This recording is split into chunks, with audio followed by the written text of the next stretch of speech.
Bismillahirrahmanirrahim. Assalamualaikum warahmatullahi wabarakatuh. Alhamdulillah kita bisa bertemu lagi dalam rangkaian kuliah geologi yang disajikan secara daring. Semua materi yang disajikan dalam perkuliahan ini disarikan dari buku geologi untuk pertambangan umum yang sudah kami tulis dan sudah diterbitkan oleh Geraha Ilmu. Dan untuk itu kepada semua mahasiswa yang mengikuti perkuliahan ini diharapkan juga bisa membaca buku tersebut secara mandiri.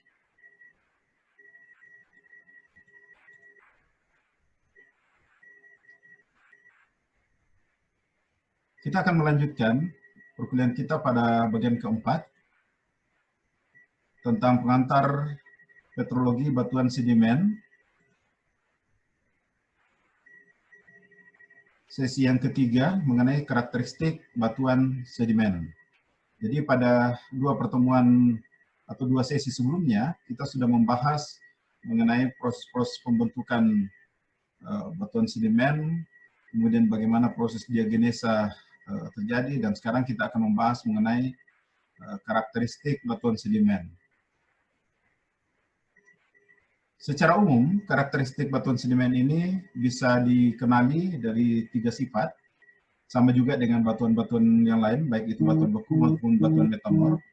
Maka batuan sedimen ini bisa dikenali dari tekstur, struktur, dan komposisi.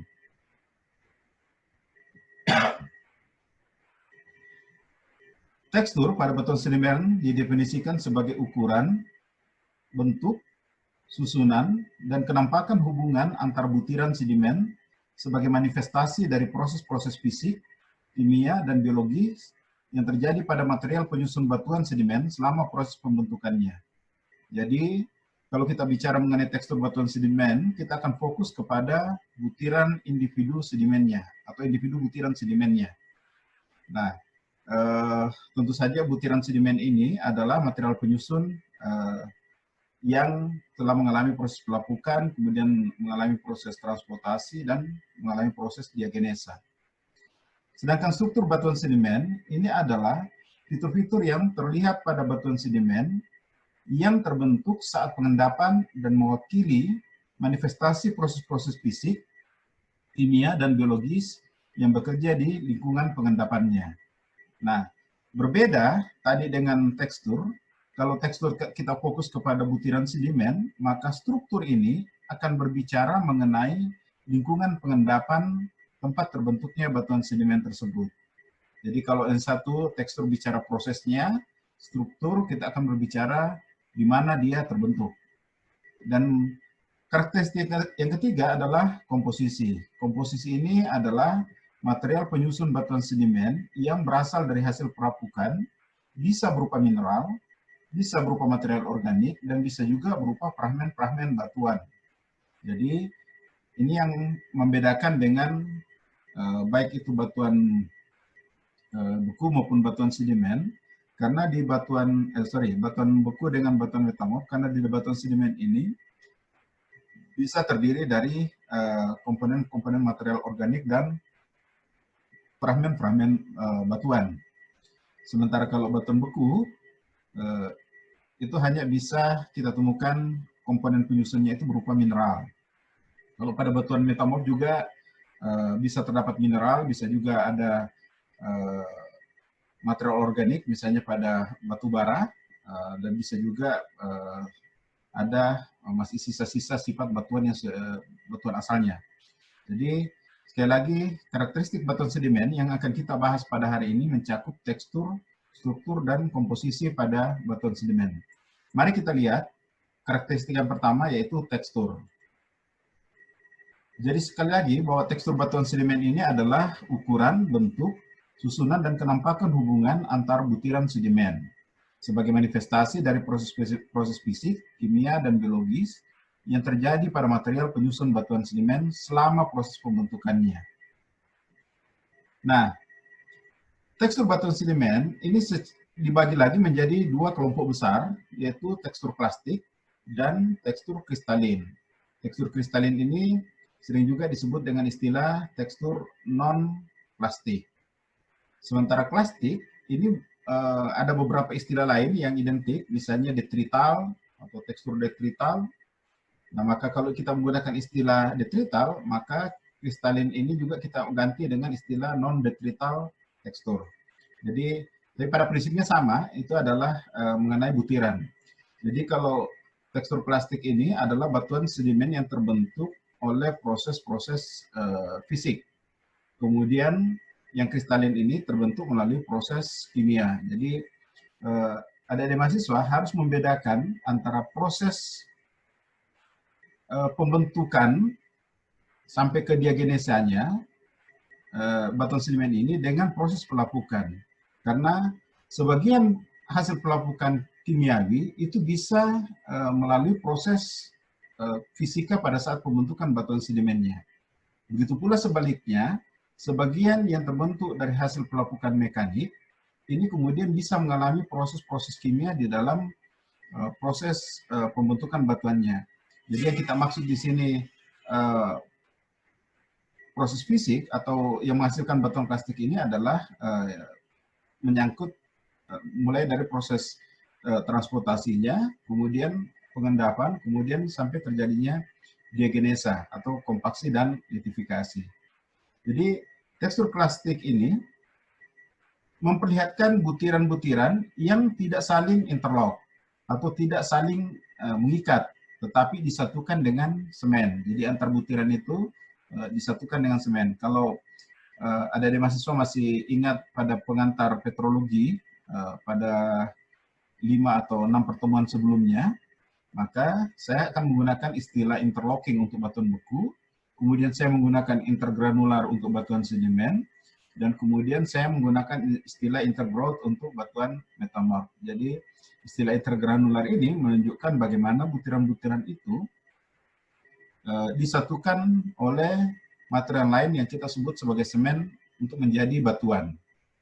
Nah, batas individu butiran ini bisa dengan butiran lain, bisa dengan semen, atau bisa juga dengan ruang pori kosong. Secara umum, batuannya berpori dan tidak terlalu padat, karena butirannya hanya diikat oleh semen.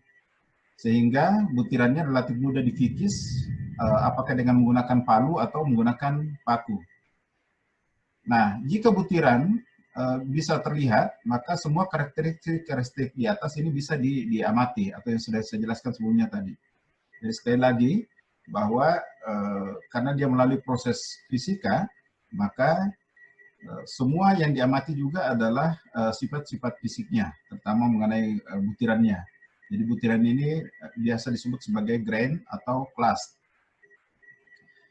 Nah, tekstur plastik ini bisa dibedakan juga dengan dua kelompok subkelompok, yaitu tekstur mikroplastik. Yang membedakan ini hanya ukurannya, ukuran butir antara yang plastik tekstur dengan mikroplastik. Kalau mikroplastik ini dia pengamatannya hanya bisa dilakukan di bawah secara mikroskopis. Kemudian yang tekstur bioplastik ini sama juga dengan tekstur plastik, hanya saja semua butirannya itu terdiri dari fosil-fosil atau potongan-potongan fosil yang ada di dalam batuan. Jadi sekali lagi bahwa tekstur plastik ini jika ukurannya terlalu kecil, maka maksudnya terlalu kecil untuk diamati dengan mata telanjang, maka itu disebut dengan istilah tekstur mikroplastik. Jika komponen penyusun butirannya itu adalah dari fosil, maka itu disebut dengan tekstur bioplastik. Nah, sedangkan yang tekstur kristalin atau tekstur non-plastik ini, kristal-kristalnya terlihat dan membentuk jaringan yang interlocking. Jadi yang berbeda dengan tekstur plastik, kalau tekstur plastik ini butiran-butirannya diikat oleh semen, maka yang tekstur kristalin ini, semua kristal-kristalnya saling interlocking. Itulah sebabnya kenapa di bagian pendahuluan kemarin itu, istilah granular itu, sebagian ada yang diintervensi oleh istilah intergrowth. Jadi ini prosesnya sama dengan atau mirip dengan proses pembentukan batuan metamorf yang akan kita bahas pada pertemuan-pertemuan selanjutnya. Nah, Berbeda dengan tekstur kristalin pada batuan beku, maka tekstur kristalin pada batuan sedimen ini biasanya tersusun dari satu mineral atau monomineral di seluruh batuan. Jadi kalau kita ingat, kalau kita misalnya mengambil sampel batuan beku, misalnya granit, maka kita bisa melihat di dalam batuan granit itu ada feldspar atau orthoklas, kemudian ada muskovit, ada kuarsa, ada biotit. Nah, kalau di dalam batuan sedimen, itu mineral penyusunnya hanya satu jenis saja. Misalnya contoh, kalau kita bisa sebutkan batu gamping kristalin, maka penyusunnya semuanya adalah kalsit, atau semuanya adalah dolomit. Begitu juga misalnya dengan gipsum, maka semua mineral penyusunnya adalah hanya gipsum. Nah, tekstur kristalin ini sama juga dengan tekstur plastik tadi, ada juga yang berukuran sangat halus, yang hanya bisa diamati di bawah mikroskop. Maka itu disebut dengan istilah tekstur mikrokristalin, di mana kristal mineralnya tidak terlihat, tetapi batuannya tersusun dari kristal-kristal yang mikroskopis yang saling interlocking. Batuan dengan tekstur seperti ini bersifat padat atau setidaknya lebih padat dibandingkan dengan yang tekstur plastik, dan biasanya juga bersifat non-poros atau tidak memiliki pori-pori. Nah, ciri khas dari batuan mikrokristalin ini adalah bahwa jika dia pecah, maka dia akan memperlihatkan bentuk pecahan konkoidal yang khas, di mana permukaan yang pecah itu dapat memperlihatkan garis-garis konsentrik yang menyerupai bagian dalam cangkang tiram atau pecahan kaca. Jadi sekali lagi, coba adik-adik sekalian melihat pada saat kuliah kita di mineralogi, situ kita membahas mengenai pecahan konkoidal. Jadi kurang lebih seperti itu. Jadi nanti pada prakteknya, kadang-kadang kita kebingungan, misalnya kita mendapatkan suatu sampel batu gamping. Batu gamping ini bisa terbentuk secara kimiawi, bisa juga terbentuk secara plastik. Nah, yang terbentuk secara plastik, ada batu gamping yang berukuran sangat halus. Itu sering juga disebut dengan istilah kalsilutit. Ya.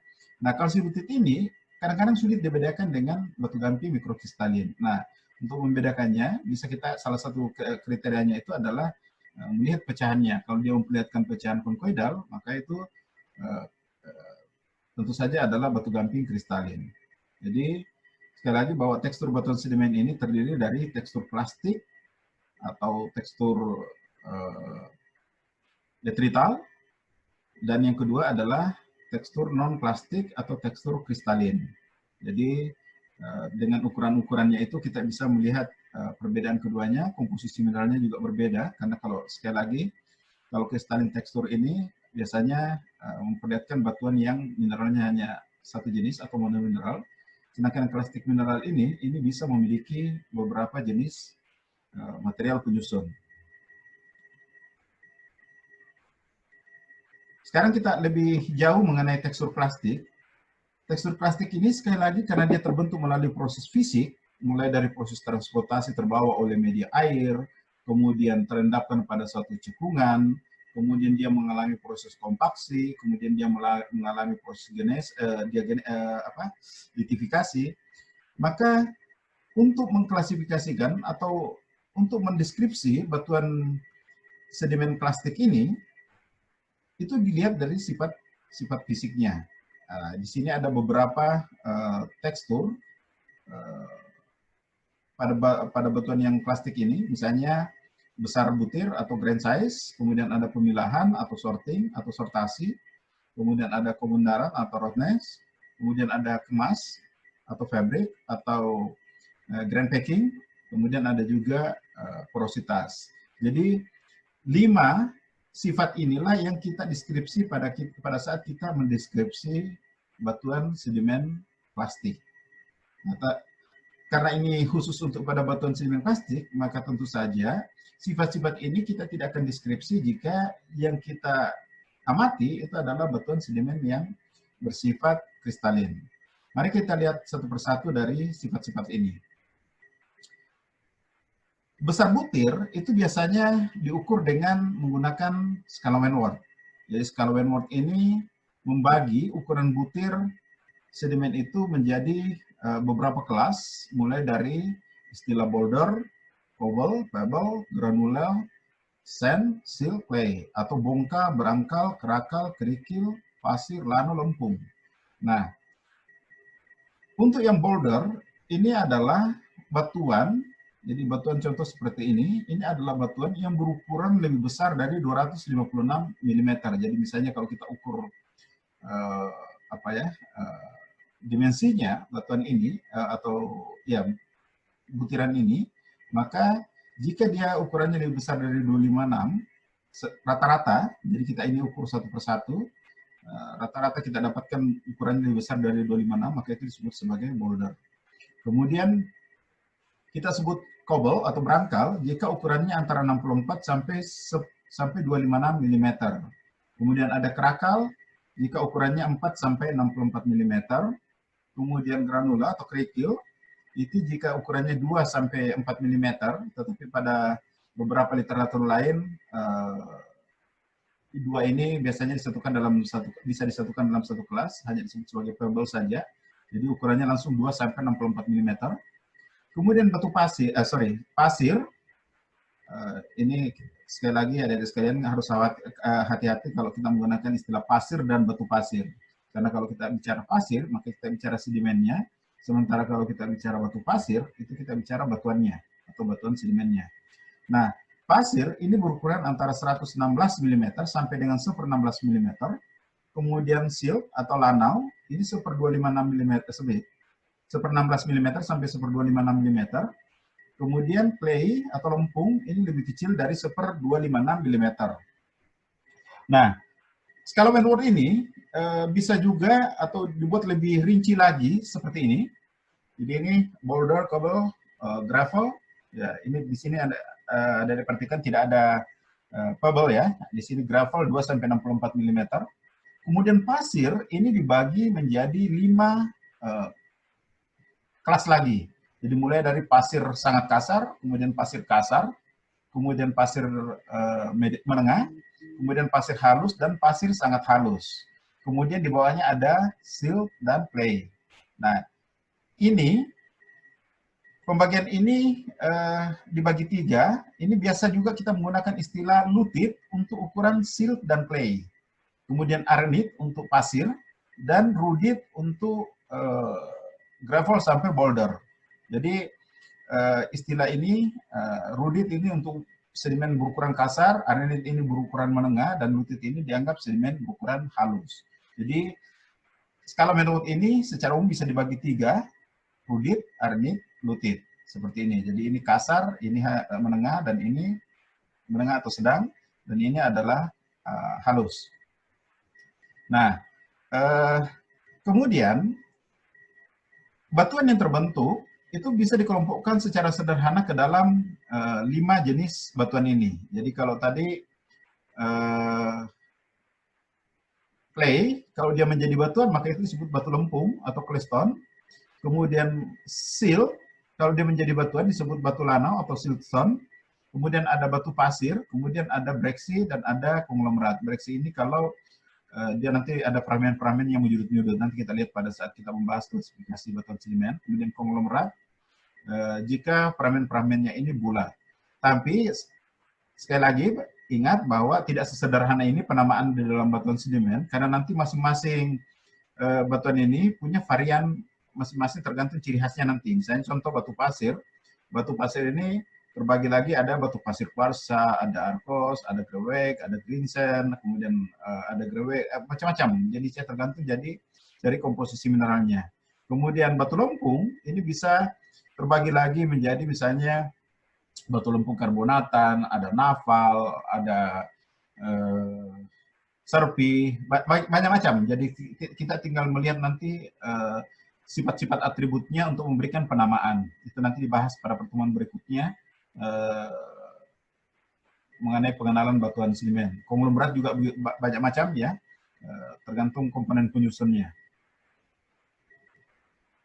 Nah, kemudian pemilahan ini atau sortasi adalah derajat keseragaman butir dari batuan sedimen. Jadi kalau kita lihat di sini, ini adalah contoh yang pertama, ini tingkat keseragamannya ini masih sangat bervariasi, ada yang kecil, kemudian ada yang besar, ada yang memanjang dan sebagainya, ini masih sangat bervariasi.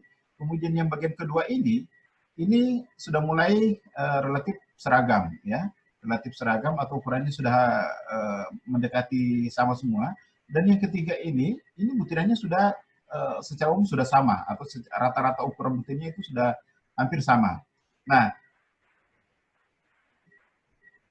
sortasi ini dikontrol sebenarnya oleh jarak transportasi.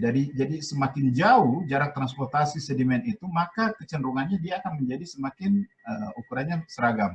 Kenapa? Karena terjadi selama proses transportasi ini, butiran-butiran yang berukuran besar ini akan diendapkan terlebih dahulu dibandingkan dengan butiran yang lebih kecil.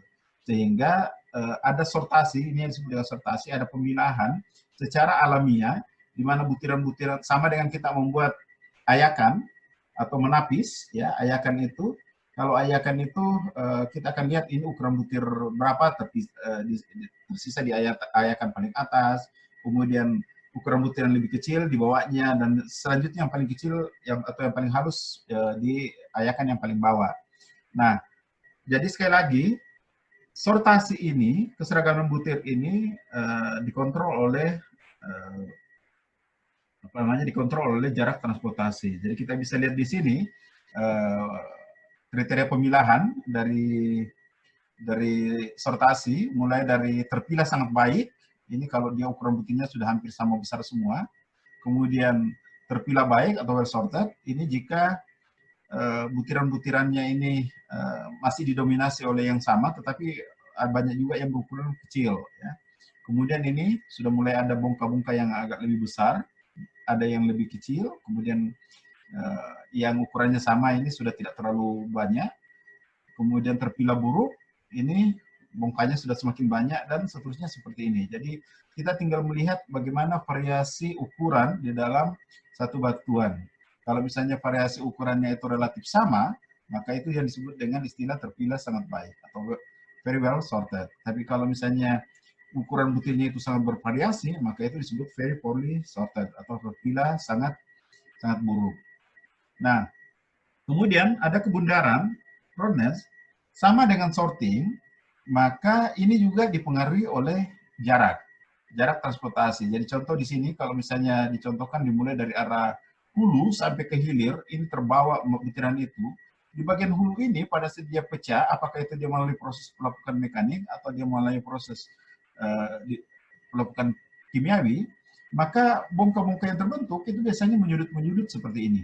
Jadi ini coba lihat, ada sekalian perhatikan, ini menyudut-menyudut, ini semuanya menyudut-menyudut tajam. Jadi ini biasanya terdapat di daerah hulu atau dekat dengan sumber batuannya atau batuan induknya, ya. Nah, sekarang kalau kita ini terbawa oleh air, ini pelan-pelan terdorong, kita lihat butirannya ini karena poros pergesekan ini mulai menjadi semakin halus. Jadi kita lihat kembali, ini dari atas, ini butiran yang tadinya menyudut, ini makin lama makin bulat, sehingga kemudian hasil akhirnya seperti ini. Jadi kita bisa lihat bedakan, sangat nyata perbedaannya antara di hulu tadi, ini tajam-tajam seperti ini, kemudian terbawa oleh air sepanjang sungai, atau sepanjang jalur transportasinya, kemudian makin lama makin halus, sehingga kemudian terbentuk bongka-bongka seperti ini. Ini sangat bulat, ya. Jadi bisa diamati. Dan ingat, ini tidak hanya berlaku pada butiran yang berukuran besar seperti bongka seperti ini, ya. Tapi ini juga berlaku untuk butiran-butiran misalnya pasir. Kalau kita amati secara seksama, kita bisa lihat apakah dia butiran-butiran pasir itu menjurut-menjurut atau sudah memperlihatkan bentuk yang relatif bundar. Nah, ini kita lihat parameter pengukuran kebundaran ini atau roundness ini, mulai dari angular atau menyudut, kemudian subangular, menyudut tanggung, kemudian ada subrounded atau membundar tanggung, kemudian rounded atau membundar. Jadi ini kalau kita membandingkan nanti di lapangan, sama dengan besar butir tadi. Kalau besar butir itu kalau kita ke lapangan biasanya kita bawa alat bantu yang disebut dengan komparator butir. Nanti dari komparator butir itu kita bisa membedakan mana pasir kasar, mana pasir halus. Nah, gambar ini adalah semacam komparator juga untuk menunjukkan tingkat kebundaran dari suatu fragmen atau dari satu bongkah penyusun batuan. Jadi mulai dari angular, subrounded sampai ke rounded. Nah, kemudian sifat yang keempat adalah kemas. Kemas ini atau fabric ini disebut juga sebagai dengan istilah grand packing, atau bagaimana butiran-butiran itu tersusun di dalam satu tubuh batuan. Jadi kalau kita perhatikan, batuan sedimen plastik itu sebenarnya secara umum terdiri dari 3 komponen utama. Yang pertama disebut dengan fragmen atau bongkah-bongkah atau butiran-butiran yang berukuran besar. Kemudian ada yang disebut dengan matriks. Matriks ini butiran-butiran halus yang ada di sekeliling fragmen ini. Jadi baik yang fragmen maupun yang matriks ini masih bisa diamati secara mikroskopis atau dengan menggunakan bantuan loop, sehingga bisa dikenali, oh ini fragmen ini terdiri dari apa, kemudian matriksnya ini terdiri dari apa. Nah, baik fragmen maupun matriks ini terikat oleh semen. Nah, semennya ini biasanya kita identifikasi dari sifatnya. Nanti kita lihat, karena semen ini ada semen karbonatan, ini bisa dikenali dengan misalnya kita meneteskan HCl, kalau dia membuih atau membusa, atau semennya itu bereaksi dengan HCl, maka kita bisa asumsikan bahwa batuan ini terikat oleh semen karbonat. Atau jika misalnya dia berwarna kecoklat-coklatan, seperti berkarat, maka kita bisa asumsikan bahwa batuan itu terikat oleh semen oksida besi. Atau kalau misalnya dia berwarna terang, nah itu biasanya itu adalah semen silika. Atau bisa juga diikat untuk yang sedimen plastik yang berukuran halus, itu diikat oleh clay mineralnya sendiri. Jadi sekali lagi, komponen pada batuan sedimen plastik itu terdiri dari fragmen, atau kalau di sini disebut dengan istilah framework grain, ya. Kemudian ada matriks. Nah, baik matriks maupun fragmen ini sifatnya alogenik. Ingat, kemarin itu saya sudah menyebutkan bahwa material sedimen itu ada yang autokton dan ada yang allochton.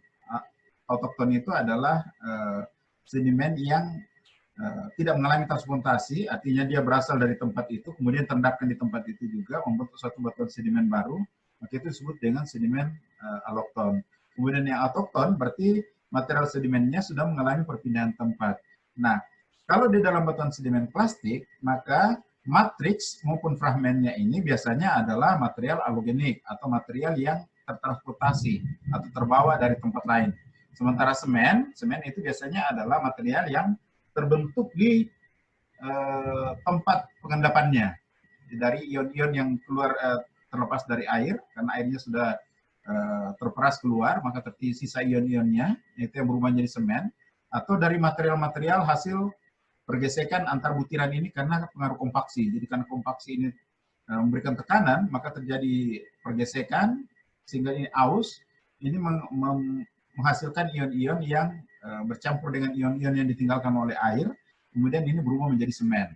Jadi semennya ini bersifat autogenik atau terbentuk di tempatnya itu. Nah, kembali ke fabrik atau ke kemas, ini kita akan melihat bagaimana hubungan antar butiran ini di dalam batuan sedimen. Jadi kalau misalnya fragmen-fragmen ini tidak saling bersentuhan, maka itu dikenal dengan istilah matrix supported.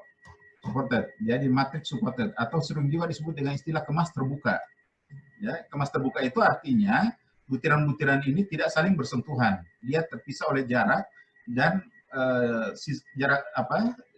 pemisahnya ini diisi oleh matriks-matriks sedimen.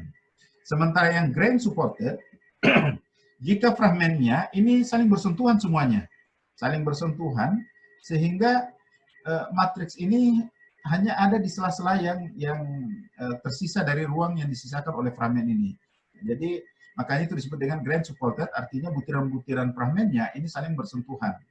Nah, jadi ini disebut dengan istilah kemas tertutup, ini disebut dengan kemas terbuka, atau matrix supported untuk kemas terbuka, kemudian grain supported untuk kemas tertutup.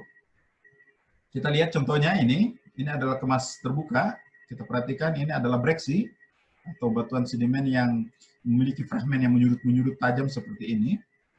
Nah, antar fragmennya ini, antar butiran fragmennya ini tidak saling bersentuhan. Ini yang disebut dengan kemas terbuka atau matriks support. Jadi ini matriks, ini yang disebut dengan matriks, ini fragmennya. Nah, matriks dan fragmen ini diikat oleh semen. Kemudian kemas tertutup atau kelas support atau grand support, ya, ini kelas dengan istilah grand ini sama, ya, butiran. Ini kalau butiran-butirannya ini sudah saling bersentuhan semuanya, sangat rapat sehingga tidak banyak menyisakan ruang untuk matriks. Disebut dengan istilah kemas tertutup. Kita lihat ini juga sering di deskripsi pada saat kita mendeskripsi kemas, ini mengenai grain orientation. Jadi ada batuan yang menunjukkan adanya orientasi butiran-butirannya, itu yang disebut dengan struktur imbrikasi. Nanti kita akan lihat ya. Struktur imbrikasi di mana kita lihat seperti ini fragmen-fragmennya memperlihatkan arah yang posisinya sama. Ini menunjukkan arah aliran. Jadi misalnya di sini arah arus, jadi misalnya di sungai, arah arusnya itu dari kiri ke kanan, maka butiran-butiran ini akan memperlihatkan imbrikasi seperti ini. Dia mengikuti arah arusnya. Sama dengan ini, kalau ini tadi yang tertutup, ini yang terbuka atau kemas terbuka, karena fragmen-fragmennya tidak saling bersentuhan, tapi masih menunjukkan adanya implikasi, adanya posisi yang sama, sudut-sudut yang sama dari fragmen-fragmennya. Nah, kalau contoh yang ini kita lihat bahwa ini tidak memperlihatkan struktur implikasi. Ini ada yang miring ke sini, ada yang miring ke atas, kemudian, ini ada yang horizontal, ya, ini posisinya tidak acak, posisinya acak, jadi tidak memperlihatkan adanya implikasi. Ini berbeda sekali dengan yang ada di sini. Nah, ini adalah sampel batuan lain, ini adalah kemas terbuka. Ini fragmen-fragmennya tidak saling bersentuhan dan banyak mengandung matriks, maka disebut dengan matriks support.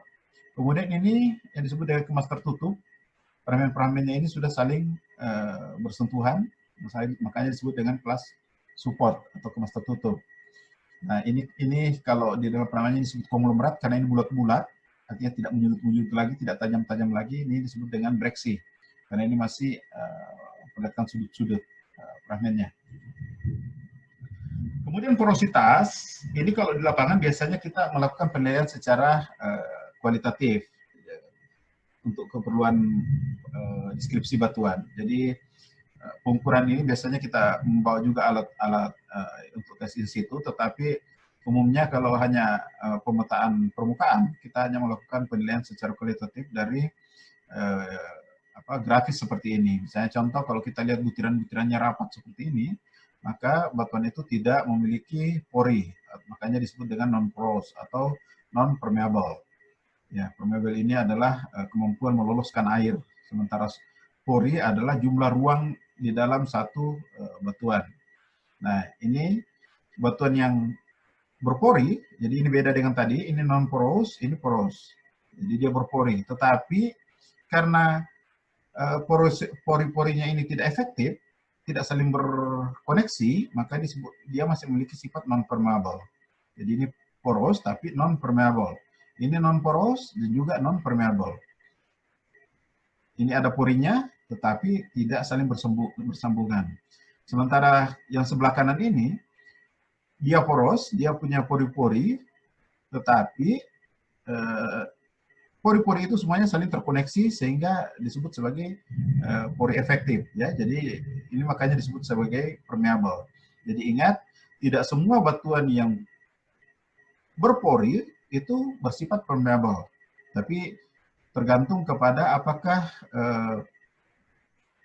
pori-porinya itu saling terkoneksi atau tidak. Nah, kalau kita kembalikan ke kemas dan fabrik itu, ini bisa berkait. Jadi ini contoh adalah kemas tertutup, saling bersentuhan semua.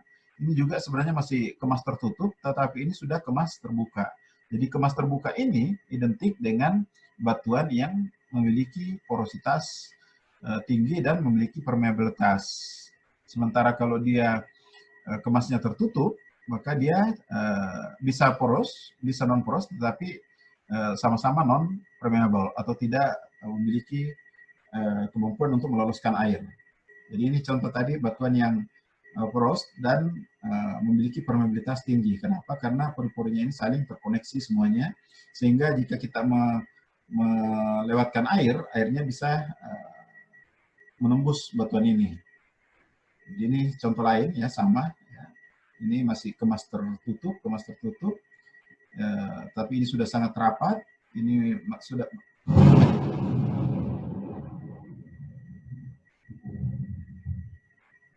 memiliki pori, sementara ini porinya besar dan saling terkoneksi. Jadi saling berhubungan sehingga disebut sebagai batuan yang permeable.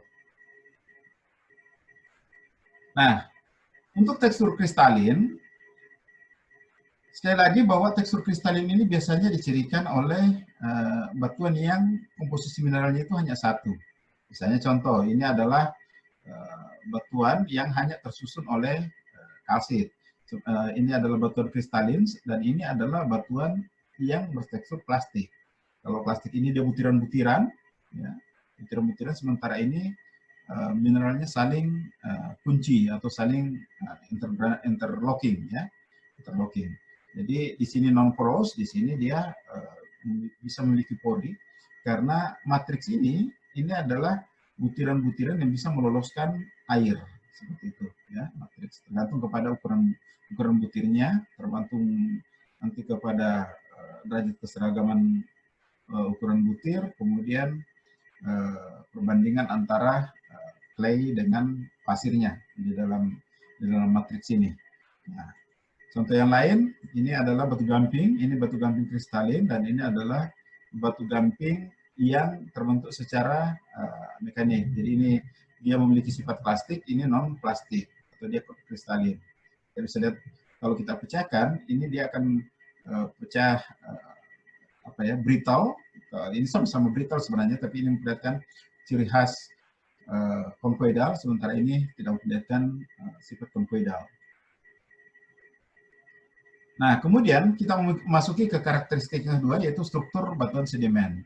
Nah, saya ulang lagi, definisi dari struktur batuan sedimen ini adalah fitur-fitur yang terlihat pada batuan sedimen yang terbentuk saat pengendapan dan mewakili manifestasi proses-proses fisik, kimia, dan biologis yang bekerja di lingkungan pengendapannya. Jadi, ingat, sekali lagi, pada tekstur, proses-proses fisik, kimia, dan biologis itu yang bekerja selama proses transportasinya. Sementara kalau struktur adalah proses-proses fisik, kimia, dan biologis pada saat batuan itu atau sedimen itu sudah diendapkan dan kemudian mengalami diagenesa. Jadi kalau struktur, yang kita interpretasi atau yang kita dapatkan adalah informasi lingkungan pengendapan. Sementara tekstur yang kita dapatkan adalah informasi mengenai proses pembentukannya, proses mulai dari pelapukan sampai kepada pengendapannya. Nah, struktur ini terbagi banyak dalam beberapa literatur, macam-macam klasifikasinya ya. Kalau di sini saya akan ambil yang membagi menjadi 4, yaitu erosional structure atau struktur erosi. Ini adalah struktur yang terbentuk akibat adanya arus yang mengikis batuan yang lebih tua sebelum sedimen ini diendapkan di atasnya. Jadi karena batuan yang sudah terbentuk lebih duluan yang mengalami erosi, maka permukaan batuan sedimen yang terbentuk berikutnya itu akan mengikuti permukaan erosi dari batuan yang sudah ada sebelumnya. Itu disebut dengan erosional structure. Kemudian ada struktur pengendapan atau depositional structure, adalah struktur sedimen yang terbentuk atau terjadi bersamaan dengan proses pengendapan. Kemudian ada post-depositional sedimentary structure atau struktur yang terbentuk setelah pengendapan atau sesaat setelah pengendapan. Jadi ini biasanya adalah struktur yang terbentuk sebagai efek pergerakan pada tubuh batuan sedimen setelah diendapkan, tapi belum terlikidifikasi sempurna. Kemudian ada biogenik sedimentary structure atau struktur sedimen biogenik. Ini adalah jejak-jejak aktivitas organisme pada tubuh batuan sedimen. Nah, perlu dipahami istilah struktur ini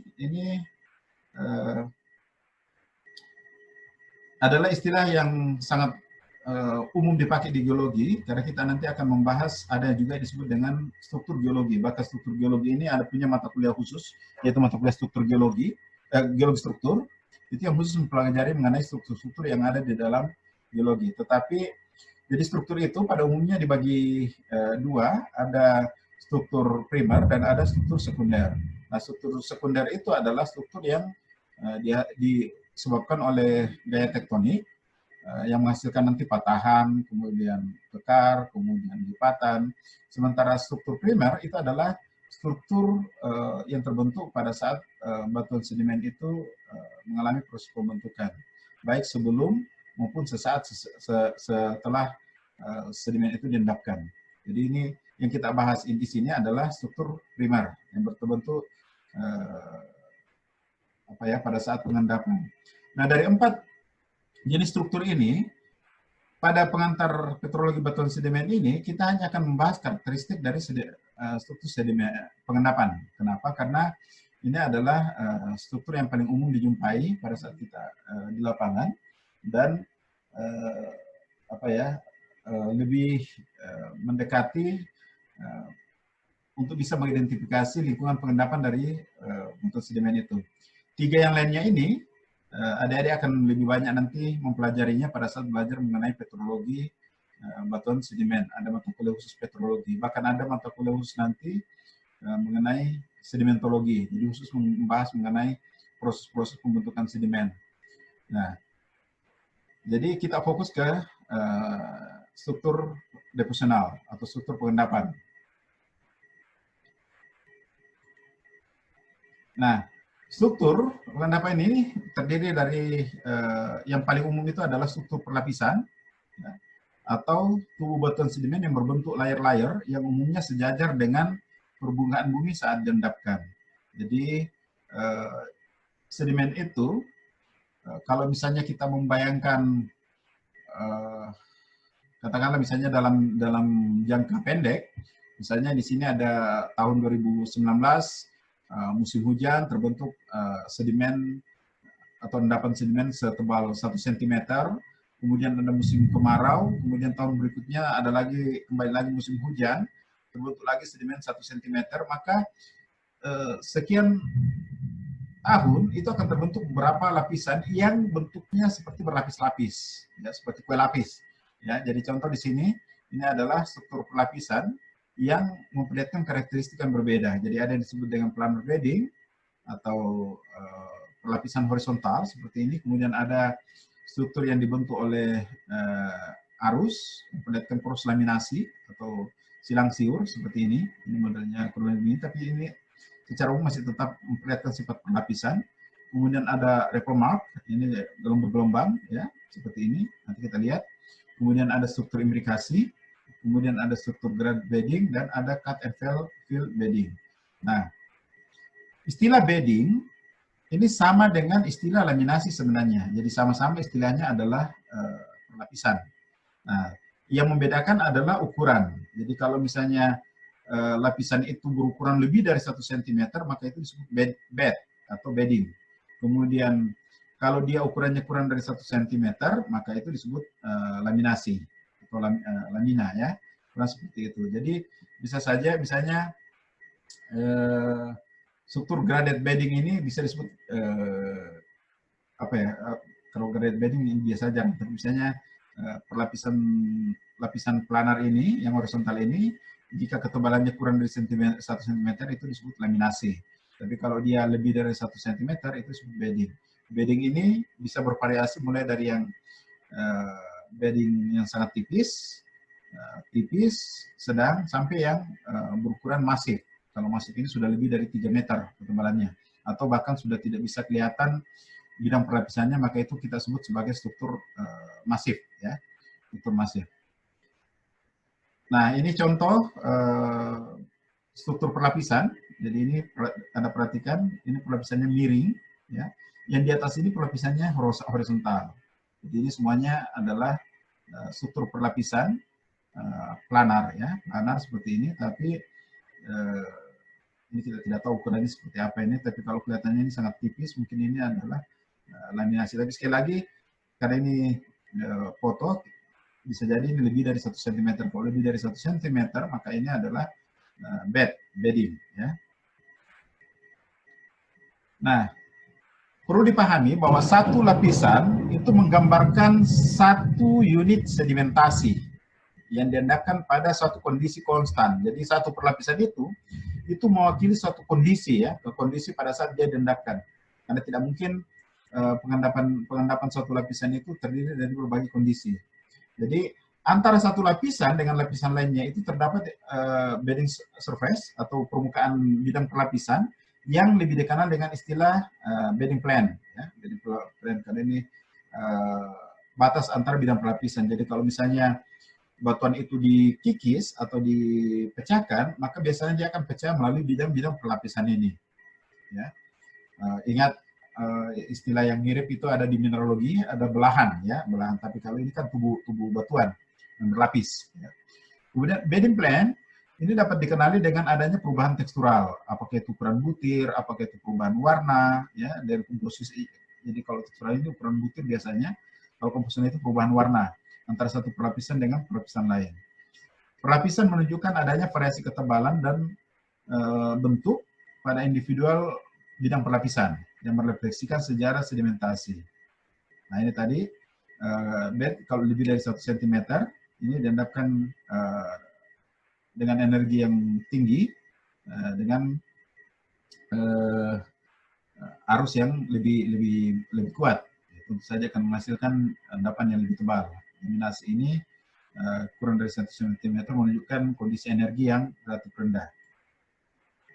Nah ini contoh-contoh ilustrasi terbentuknya bidang perlapisan.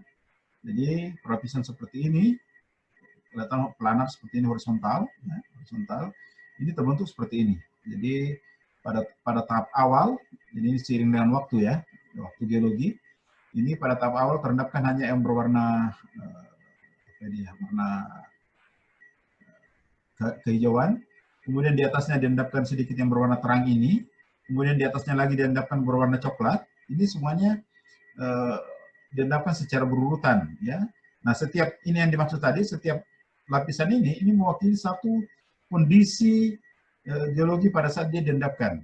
Ya. Kondisi geologi apakah itu muka air laut, apakah itu arus, apakah itu kondisi kimia dan sebagainya.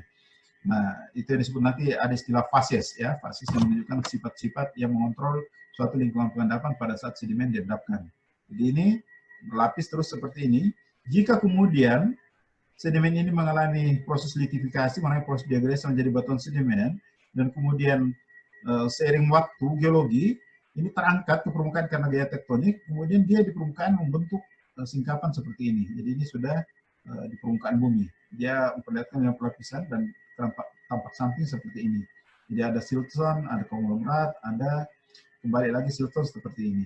Jadi ini adalah proses pembentukan sedimen yang berlapis-lapis ini. Ya, ingat setiap lapisan ini mewakili suatu kondisi geologi yang berbeda-beda seperti ini. Nah, perlapisan ini terbagi menjadi beberapa jenis. Ada yang disebut dengan parallel bedding atau planar bedding, sama seperti ini, sejajar semua seperti kue lapis, ya. Berlapis, tergantung ketebalannya apakah dia paralel laminasi atau parallel bedding, ya. Kemudian ada cross bedding, ini dia masih satu berlapis-lapis seperti ini, tapi di dalamnya ini ada seperti silang siur seperti ini. Ini yang disebut dengan istilah cross bedding, silang siur. Jadi ada saling memotong antara setiap bidang pelapisan. Kemudian ada yang disebut grade bedding, ini menunjukkan adanya pemilahan butiran mulai dari yang kasar di bagian bawah, makin ke atas dia semakin halus. Ini yang disebut dengan grade bedding. Jadi butirannya bergradasi dari bawah ke atas. Jadi biasanya ini menunjukkan pengendapan awal itu biasanya dimulai dari butiran lebih besar, karena dia lebih berat, sehingga dia diendapkan lebih duluan, diikuti oleh yang halus-halus seperti ini. Ini graded bedding. Nah, tapi ingat graded bedding ini juga bisa mengalami pembalikan. Ini seperti ini dari halus ini makin ke atas makin kasar. Ini yang disebut dengan istilah reverse graded atau pembalikan gradasi. Jadi seharusnya dari bawah kasar ke halus di atas, ini terbalik dari butiran yang kasar semakin ke bawah malah semakin halus. Itu disebut dengan istilah reverse graded. Ini normal gradasi, jadi butiran yang kasar makin ke atas makin halus, seperti itu. Ini tergantung kondisi di lingkungan pengendapannya pada saat dia terbentuk. Tapi umumnya gradasinya itu normal dari kasar di bagian bawah ke atas makin halus. Kemudian ada juga yang di permukaan sedimen itu memperlihatkan ada repromark seperti ini, ada gelombang-gelombang. Jadi ini adalah bekas-bekas gelombang air ya, yang tersisa pada permukaan sedimen. Jadi ini menunjukkan bahwa ini terdapatkan pada daerah pantai, apakah itu pantai danau atau pantai laut.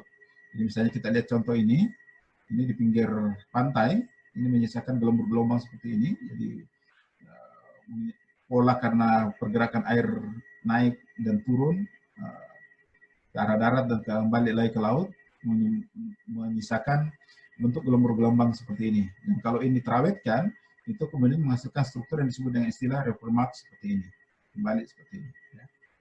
Kemudian ada struktur markrek, ya, atau sisa-sisa retakan-retakan pada sedimen yang kekeringan. Ya. Kekeringan biasanya memperlihatkan seperti ini, dan kalau dia terawetkan, ini seperti ini. Ya. Ini sudah membatu, bahkan dalam sampel yang lebih kecil lagi ini seperti ini. Jadi apa ya? Retakan-retakan itu sudah terisi oleh material lain di dalam batuan sedimen. Nah, ini adalah struktur-struktur yang bisa terlihat pada permukaan batuan sedimen. Kemudian ada juga repromark seperti ini. Sorry, ini bukan repromark, ini struktur imbrikasi. Ini salah, belum diganti ini. Ini imbrikasi. Jadi seperti dijelaskan tadi pada saat tekstur, ini ada imbrikasi seperti ini. Ya. Ada orientasi yang seragam dari butiran sedimen. Ini contohnya yang terjadi saat ini. Misalnya ini adalah arah arus ke sini, dan kemudian bongka-bongka ini memperlihatkan arah yang seragam. Ini yang disebut dengan imbrikasi. Dan kemudian pada saat dia sudah mengalami pembatuan seperti ini. Ini seolah-olah memperlihatkan ada imbrikasi yang seragam di dalam fragmen-fragmennya ini. Nah, karakteristik yang ketiga itu adalah komposisi atau material penyusun batuan sedimen yang berasal dari hasil pelapukan berupa mineral, material organik, dan batuan. Nah, ingat, saya selalu mengulang ini, bahwa kondisi permukaan itu berbeda sekali dengan kondisi pada saat pembentukan mineral itu pada pertama kali, khususnya mineral-mineral yang terbentuk di bawah permukaan bumi. Kenapa? Karena di permukaan bumi, ini temperaturnya relatif rendah, tekanan juga rendah, konsentrasi oksigen bebas ini sangat tinggi, karena kita bersentuhan langsung dengan atmosfer, kemudian jumlah air sangat banyak. Air dari atmosfer yang kemudian berubah menjadi air permukaan, sehingga ini semuanya mengontrol kondisi permukaan yang membuat mineral yang terbentuk pada temperatur yang lebih tinggi, tekanan yang lebih tinggi, pada saat kondisi oksigen terbatas, tidak ada air. Ini mineral-mineral yang terbentuk pada kondisi seperti itu, kemudian dibawa ke permukaan dengan kondisi yang seperti ini akan langsung berubah stabilitasnya, sehingga dia bisa mengalami proses pelapukan dengan cepat dalam skala waktu geologi.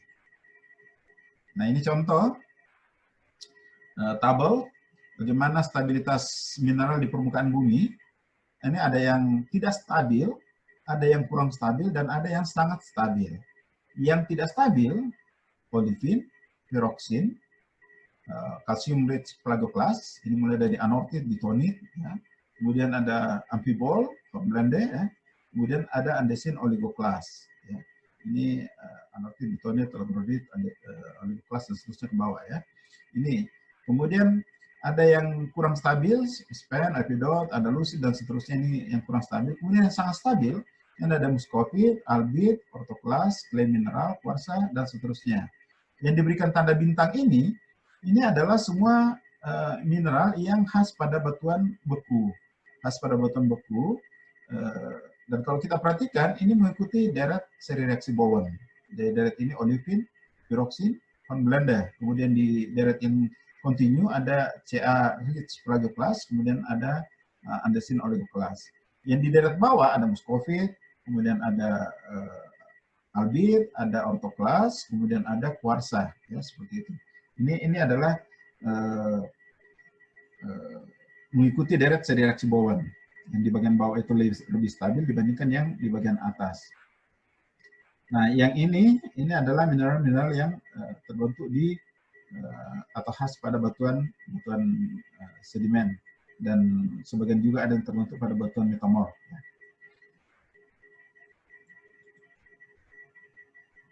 Nah, karena tadi sedimen itu ada dua jenis, ada autokton dan ada allochthon, maka mineral penyusun sedimen juga, atau material penyusun sedimen itu juga ada yang disebut dengan mineral alogenik, atau mineral yang terbentuk di tempat lain, kemudian tertransportasi dan terbawa ke tempat pengendapannya yang ada saat ini.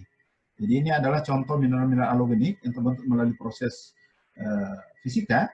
Ada clay mineral, ada quartza, ada feldspar, ada karbonat, kemudian ada organic matter, atau ada hematit dan lain-lainnya.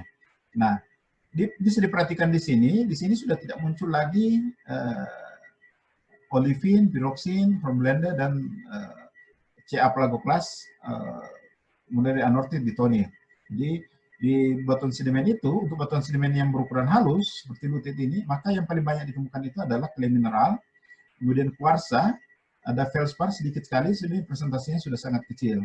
Di arenit ini clay mineral tinggal 5%, yang paling dominan itu adalah quartza. Jadi quartza ini selalu dominan di batuan sedimen karena merupakan mineral yang paling stabil di permukaan, karena dia terbentuk di deret paling bawah seri reaksi Bowen. Kemudian ada feldspar 10-15, yang lainnya ini kurang dari 1%. Kemudian yang rudit ini kurang lebih sama sebenarnya dengan arenit ini, tetapi dia mengandung juga rock fragment. Meskipun di batuan yang arenit ini juga masih bisa ditemukan rock fragment, itu yang disebut dengan lithic sandstone, ya, tapi tidak sebanyak pada batuan yang berukuran kasar atau rudit ini.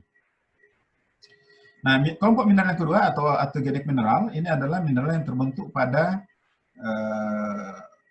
tempat dia diendapkan, seperti itu. Dia tidak pernah mengalami transportasi. Nah, autogenic mineral ini dibagi menjadi dua. Ada mineral yang tidak stabil, mineral autogenik yang tidak stabil, kemudian ada mineral autogenik yang stabil.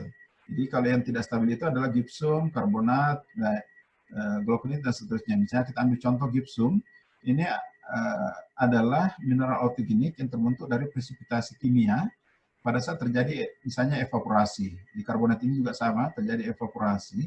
Artinya gypsum ini bisa mengalami presipitasi, terendapkan dalam bentuk batuan jika kadar air itu berkurang karena evaporasi.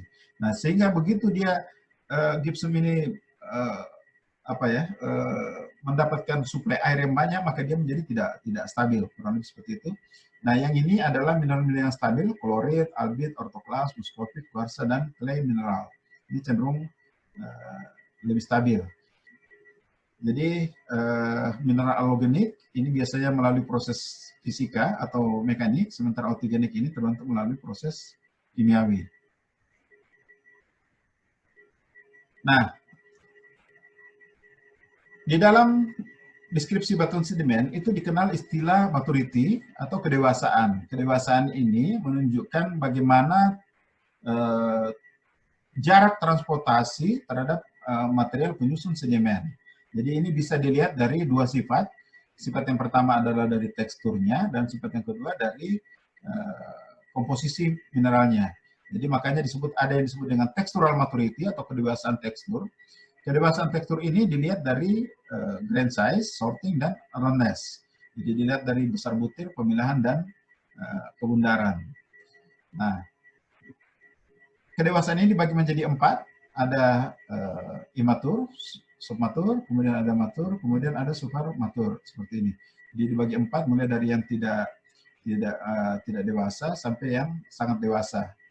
Nah, dilihat di sini, jika batuan sedimen itu banyak mengandung clay, maka itu menunjukkan bahwa dia masih tidak dewasa ya. Sementara kalau dia submatur, ini jumlah masih ada clay-nya tapi sangat sedikit dibandingkan dengan yang ada di sini. Ini sudah tidak mengandung lempung sama sekali. Kemudian ukuran butirnya, kalau yang dewasa ini biasanya sortasinya itu sudah sangat bagus, jadi ukurannya sudah relatif seragam semua. Sementara yang tidak dewasa ini ukuran butirnya belum tersortasi dengan baik. Artinya ada yang berukuran bongka besar, ada yang berukuran kecil, itu bercampur menjadi satu, sehingga menunjukkan bahwa jarak transportasinya masih belum jauh dari sumbernya. Kemudian kebundaran, jadi kalau yang dewasa ini umumnya butirannya sudah bundar-bundar atau bulat-bulat, sementara yang belum dewasa itu biasanya menunjukkan bahwa butirannya itu masih menyudut-menyudut. Jadi kita lihat di sini, dalam prosesnya ini, yang tidak dewasa ini mulai dikeluarkan clay-nya atau tercuci clay-nya, sehingga yang tersisa itu makin dewasa dia masih tidak lagi menyisakan clay di dalam batuan sedimen. Kemudian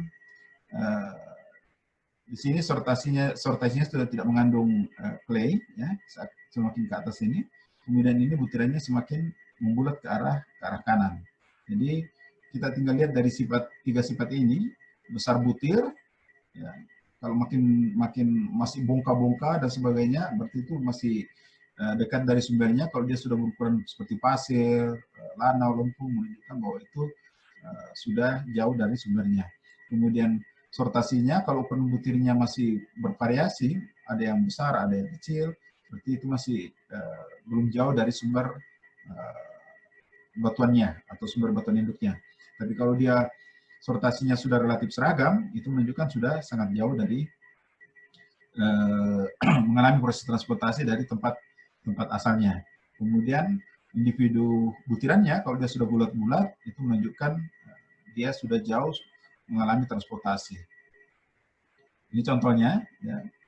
Ini kita perhatikan besaran butirnya masih besar sekali, ada yang kecil-kecil.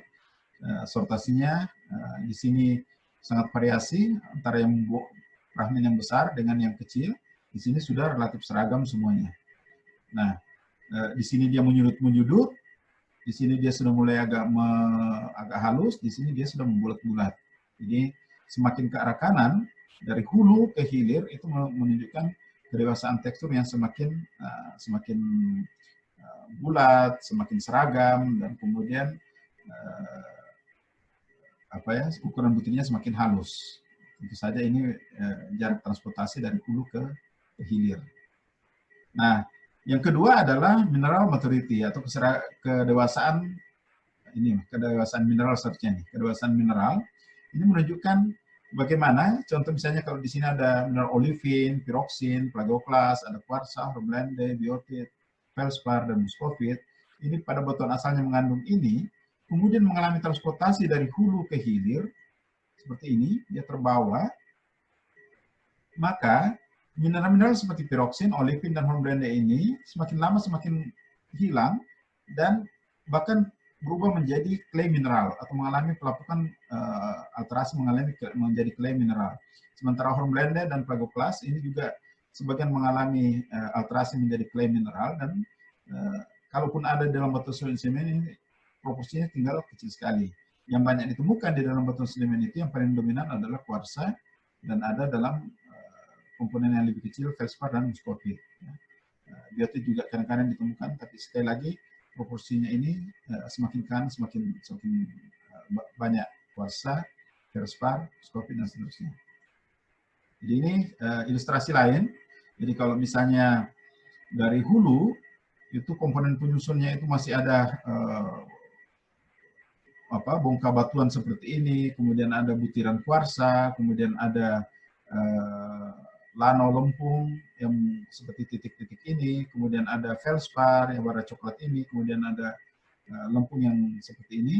Nah ini setelah tertransportasi makin lama, kita perhatikan yang tersisa itu tinggal fragmen batuan, kemudian feldspar, kemudian ada lanau dan kuarsa.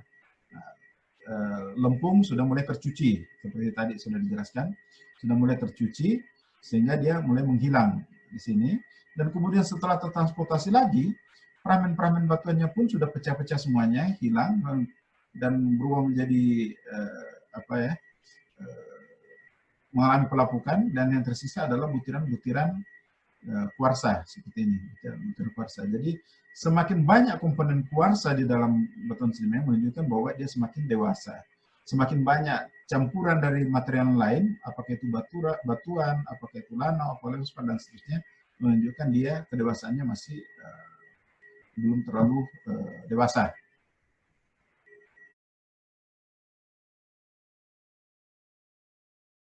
Baik, demikianlah akhir pertemuan kita pada hari ini. Kita sudah menyelesaikan materi pada sesi yang ketiga mengenai karakteristik batuan sedimen.